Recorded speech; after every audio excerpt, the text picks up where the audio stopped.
김연아 위원님 질의해 주시기 바랍니다. 예, 장관님 오늘 생신이라는데 늦게 들어가시게 해서 죄송합니다. 아닙니다. 학생부 종합전형을 요즘은 학생부모 종합전형이라고 부르더라고요. 그래서 이제 애들끼리 경쟁하는 게 아니라 부모까지 합세해서 경쟁을 하는 이런 거라고 해서 이제 그렇게 부르기도 하는데, 뭐 저는 요번에 이제 조국 사태에서 보는 것처럼 두 가지라고 보여지는데, 뭔가 문서를 위조하거나 거짓 정보를 갖고 지원을 하는 것도 문제지만, 하나는 정보력이나 경제력, 사회적 지위가 높은 부모들끼리 서로 이제 품앗이로 해서 스펙을 서로 쌓게 해주는 것도 요번에 굉장히 큰 문제로 지적이 되고 있습니다. 알고 계시죠? 네. 예. 그런데 9월 26일 날 뭐 조국 사태 때문에 그러셨는지 학생부 종합전형 실태 파악을 위한 조사하신다고 발표하셨죠? 네. 예.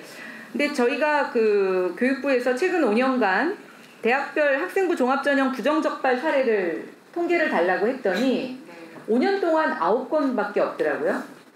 그리고 학교 자체적으로 걸러낸 거는 3건이고 나머지는 이제 감사나 뭐 제보, 근데 특히 감사 같은 경우는 대부분 다 제보를 통해서 감사를 하는 것 같아요.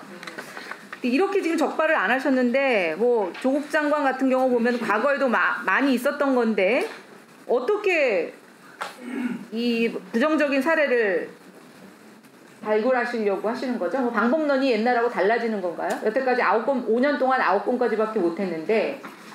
지금까지 했던 거는 이제 주로 제보가 들어오면 그것에 대한 확인으로 이제 발견을 했던 거고요. 저희가 지금 조사를 하겠다는 것은 꼭 불법적인 어떤 문제가 있는 것만을 감사로 찾아내겠다는 것이 아니고요. 이 입학사정관제 학종이 벌써 10여 년 이상 제도로 진행되어 오지 않았습니까?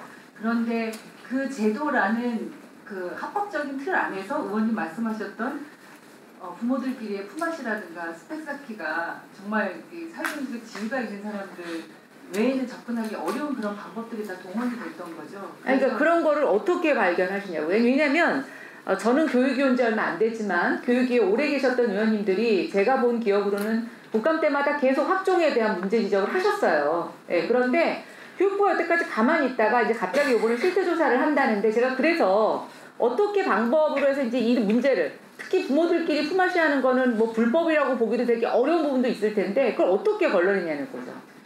사실 저희도 이제 조사를 하지만 지금 남아있는 보존 서류는 이제 4년 기간밖에 보존하고 있지 않기 때문에, 그리고 그 4년 기간은 지금 2007, 8년 그 시기에. 그러니까 저는 뭐 옛날 거 관심 없고요. 지금 교육부가 하시는 거를 어떻게 발라내실 거냐고요. 예.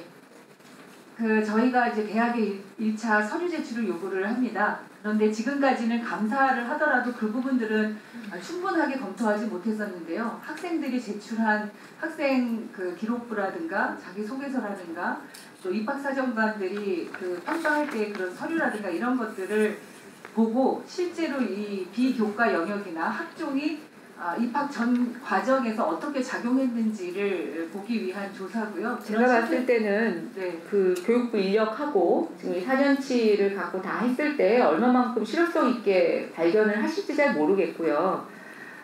교육 전문가들은 사실상 이거 걸러내기 어렵다라고 많이들 비판을 하십니다. 그래서 제가 좀 드리고 싶은 건 뭐 어떻게 결과가 나오면 그거는 보면 될 것 같은데, 그래서 그런지 많은 사람들이 수시보다 정시가 더 공정성이 있다고 생각을 하고 많이 믿고 있더라고요. 제가 보니까 교육부가 뭐 여러 가지 조사하신 거하고는 좀 다르게 SBS에서 2019년 한가위 특집 여론조사라는 거를 합니다. 거기에서 향후 대입제도 정시 비율에 대한 의견을 묻는데, 이제 2020년 대학에서 수시 정시 비율을 제시를 하고 앞으로 어떻게 됐으면 좋겠냐고 묻습니다. 근데 여기 재밌는 결과가 나왔는데요. 50% 이상 다 정시를 선호하는 의견이 많이 나왔고 대도시에서 다 많이 나왔습니다. 그런데 이 설문조사 맨 마지막에 뭐라고 되어 있냐면, 모든 직업, 연령, 지역, 이념 성향, 정당 지지층에서 정시가 보다 바람직하다는 응답이 대다수였다라고 결론이 나왔습니다.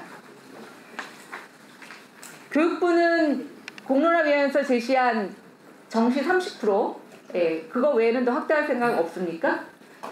그 비율을 저희가 강제해서 몇 프로까지 하고 하라 마라 하는 것보다는, 저는 이제 이번에 조사하는 학교들도 학종이 너무 70% 정도까지 이렇게 쏠림 현상이 있어서 그렇게 한 전형이 그럼 여전히 수시에 대해서 방법을 바꾸는 걸로 대안을 찾고 계시고 정시를 확대하는 것은 일단 30% 이상에 대해서는 계획이 없으신 겁니까? 30% 이상을 할 수 있도록 권고하고 있습니다. 작년에 발표한 부분은 근데 학교들이 그렇게 안 하잖아요. 그것은 이제 저희가 이렇게 강제적으로 이렇게 몇 퍼센트 아니 왜요? 강제적으로 교육부가 필요하다고 하면 강제로 할 수 있는 거죠.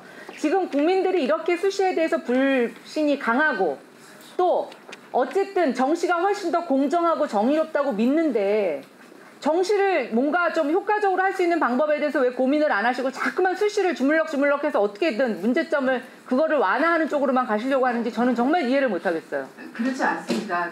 지금 현재 정시 확대의 요구는 저희들은 학종에 대한 불신으로부터 시작됐기 때문에 이 학종의 공정성과 투명성을 찾는 방안이 최우선적으로 필요하다고 본 거고요. 그리고 그 조사를 통해서 의원님 말씀하셨던 것처럼 굉장히 뭔가 부정과 비리의 이런 조사가 나오지 않을 수도 있습니다. 제가 아까 앞서 보존 자료가 4년밖에 없다고 말씀드린 것은 그 이전에는 혹시 그런 막 스펙 쌓기 경쟁이 이루어졌을 수 있지만 그게 계속 제도 보완이 되면서 지금 남아있는 자료에는 그런 것들이 실제로 발견되지 않을 수도 있거든요. 그런데 그게 발견이 안 되는 거지 실제로 그런 사례가 없다고 보기는 어렵지 않습니까? 그래서 최선을 다해서 그런 틈새들의 부정과 비리의 요소들이 될 수 있는 지점들을 찾아서 보겠다는 거고 그 실태를 정확하게 파악해서 그것을 개선하는 게 우선이라고 생각하고 있는 것이고요. 그리고 하나의 전형이 굉장히 한쪽으로 쏠리지 않도록 저희가 그런 것들을 권고하고 조율할 필요는 있다고 봅니다. 근데 저희가 22년 대입제도 개편 방안을 발표를 했고 이 제도에 대해서 4년 예고제가 있지 않습니까? 그래서 종합적으로 판단해서 그 이후에 4년 예고제가 적용될 때의 제도 개편안은 의원님 주신 말씀까지 포함해서 검토하도록 하겠습니다.